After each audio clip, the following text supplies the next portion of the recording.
Okay, up on the board I have a circle, a horizontally major axis ellipse, and a vertically major axis ellipse. And the book has two different standard forms to represent a horizontal and a vertical standard form. I only have one standard form for an ellipse. I don't like the book's technique for that, so I'm going to go with my technique. Don't pay attention to the book for this. If you're reading the book and seeing how to do it in the book, my way's better. All right. That's not me just patting myself on the back. My way's easier because there's one thing instead of two. So anyway, you might recall a circle has a center and then it's got a radius. So imagine a dog that has an anchor tied into the ground or screwed into the ground, and the dog's on a leash, and he can freely roam anywhere he wants to. He'll have a circular path here to roam, right? For an ellipse, you have two focal points, the purple dots here, that if you were to extend a rope off of those focal points, so imagine I tied a rope to this and this, like so. And the dog had like a harness on with a little hook on the top that the rope went through, right? So anchored, the rope's longer than the width of the anchors. The dog would be able to roam in a elliptical path in that scenario. He'd stay the same distance away from those two focal points. The sum of these two pieces is always the same in an ellipse. And that's the definition of ellipse. But what you need to know is to graph an ellipse, we need a center, two focal points, four vertices, connect the four vertices. The focal points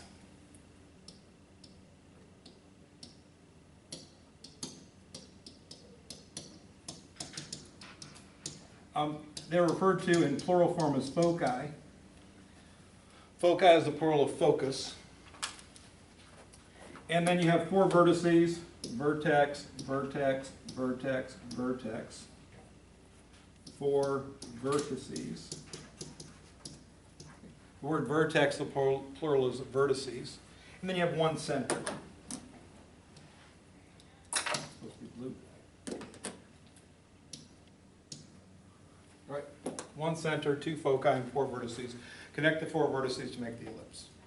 When you graph the ellipses, which will be day 2's assignment, that's what your picture should look like. Today what we're going to be doing is we're going to be given some criteria about an ellipse. We're going to have to establish the equation of the ellipse in standard form based on that criteria. And I'm going to use this ellipse to identify what criteria we can find. They might give me vertices. They might give me two vertices and two focal points. They might give me a center, two vertices, two focal points, whatever they give me. They're going to give me some information about points on the ellipse. And the distance, horizontal distance from the center to the vertex is A. The vertical distance from the center to the vertical vertex is B. And the distance from the focal point to the center is C. Okay. A is always horizontal, B is always vertical, C is whichever direction the focal points go. All right. So if the focal points are left and right, in this picture here, this is C. This is A, and this is B. All right, so A is always left and right to a vertex, B is always up and down to a vertex, C is always from center to focus, but it doesn't matter if it's left and right or up and down. Center to focus is C. All right? The center is exactly halfway between the focal points, it's exactly halfway between the vertices. All right, so that's basically what you need to be able to do what we're doing today. You have to be able to identify what A, B, and C are and what the center is in order to write the equation in standard form. So we move on to page 2 here. Standard forms we've already seen. Okay, you should know these well because we've written them down so often that by persistence our brains have made us memorize this information. Structure is very important. Parabola x minus h squared equals 4p times y minus k, or y minus k squared equals 4p times x minus h. Either x or y is squared, the other one isn't. Whichever one's not being squared is multiplied by 4p. H comma k is the vertex of the parabola, p is the focal length of the parabola. 4p is how far apart the parabola is at the focus, so you go 2p left, 2p right, or 2p up and 2p down when you get the focus plotted to get your 2 extra points. circle that we just studied in 9.2, x minus h squared plus y minus k squared equals r squared. Object squared plus object squared equals number squared. And hk is the center of the circle. R, which is the square root of r squared, is the radius of the circle. Those are two standard forms we dealt with quite a bit over the last few chapters. Now we're going to start with ellipses today, and this is the standard form of an ellipse.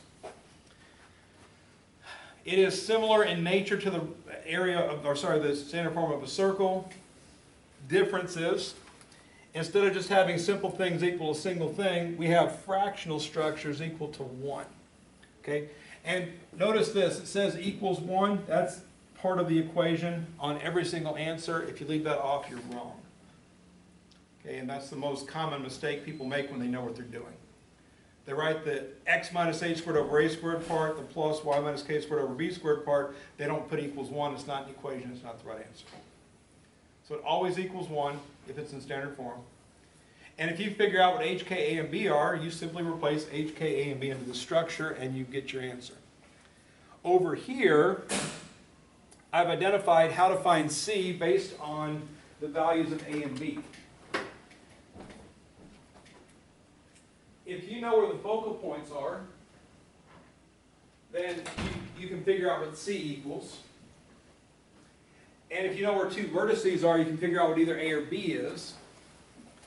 If the focal points go up and down, going back to this page, if the focal points are up and down, b is bigger than a. If the focal points go left and right, a is bigger than b. The focal points always go on the bigger axis. So if a is bigger, the focal points go left and right. If b is bigger, the focal points go up and down. So if we establish, based on this picture, if I got focal points here, I know a is bigger than b. If I got focal points here up and down, b is bigger than a.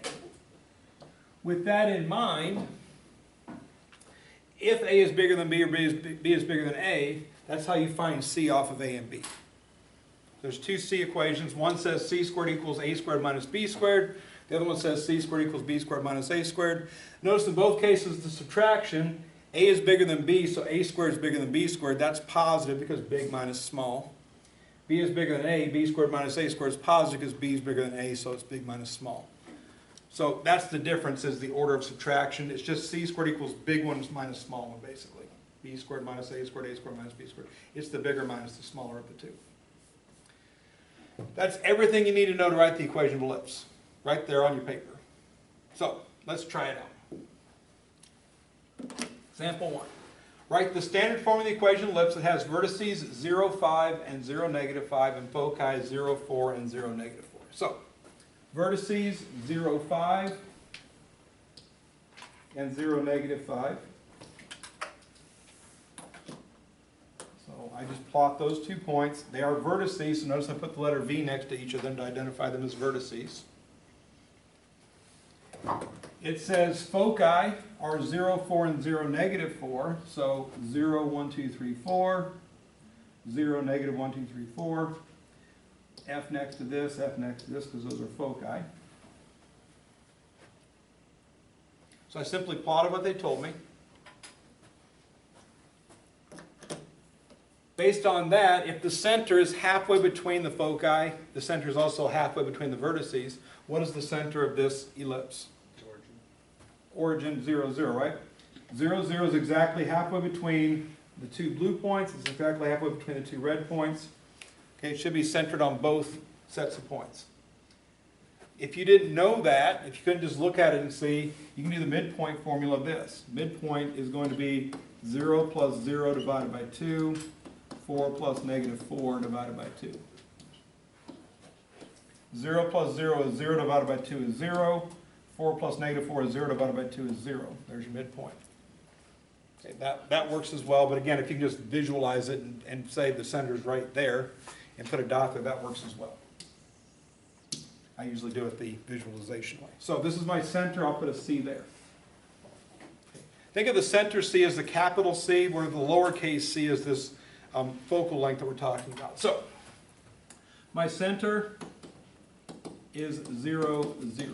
All right, so if I'm writing the standard form of the equation of ellipse, if I go ahead and write the standard form structure here, x minus h, the quantity squared, over a squared, plus y minus k, the quantity squared, over b squared, equals 1. There's my standard form. I want to identify the values of h equals something, k equals something, a equals something, b equals something. I'm going to put c on my list as well. Sometimes you need c to find a or b. Sometimes you don't. So I'm going to go ahead and put it in my list. It's not part of the formula, but it might be needed to find it. All right?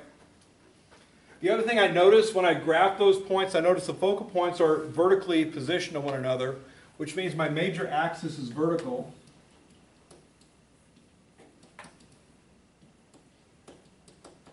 And again, I know that because focal point are vertically aligned. Focal points are always on the major axis. If major axis is vertical, I know b is greater than a, and I know that c squared equals b squared minus a squared. And when you're trying to find the equation of an ellipse, it's helpful sometimes to know that information. Sometimes you don't need to know that information. The only time you need to know that is if they don't give you enough information to find a or b. All right? So, taking a look at the picture, can we all see, once the center has been identified as 0, 0, the distance from the vertex to the center is what? 5. That's what b equals. B is always the vertical distance from the center to a vertex. So I'm at the center and I go vertically to a vertex, that's b. B is 5. Okay. Also, the center is 0, 0. Center is h comma k. So h equals 0, k equals 0. We know that because what the center is. Just like a circle, right? Circle center was h and k. Ellipse center is also hk. I also notice that I have a focal point. I still know the center. The distance from the center to any focal point is always going to be c.